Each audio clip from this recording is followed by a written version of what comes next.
Ano nga ba ang JC Dropshipping Business? Ito po yung magkakaroon ka ng sarili mong shop link na ibibigay ng company. Dalawa po yon, JC Shop Link saka Siomai King Shop Link. So may bonus pa na food products, no?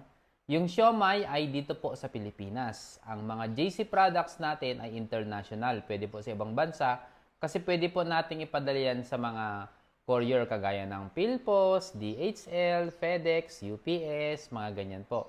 So yung mga showmaking products natin sa mga lugar po na yung mga food hub. Dito po sa Pilipinas, napakarami na pong food hub at parami pa ng parami. Mula Luzon, Visayas, Mindanao, NCR.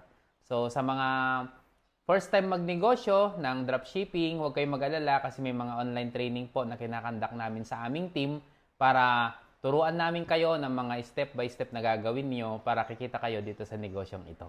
So ganun lang po kadali ang JC Dropshipping Business. Paano kung may umorder sa Shoplink? Kapag may umorder sa Shoplink mo, si company na ang bahalang magpa-deliver kay customer mo. Hindi mo na kailangan mag-stock ng product sa bahay ninyo.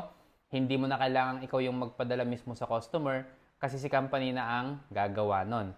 Kailangan mo bang maglabas ng pera every time na may o-order na customer mo sa Shoplink mo? Hindi po. Hindi mo kailangan maglabas ng pera dahil si company na ang magpro-provide ng stock na ipapadala niya sa customer mo. Then, pagdating ng Martes, papasok yung commission mo sa iyong JC Wallet na pwede mong i-withdraw every Tuesday or Wednesday. Makukuha mo yung cheque mo sa Sabado or pwede mong ipa-deposit sa iyong bank account.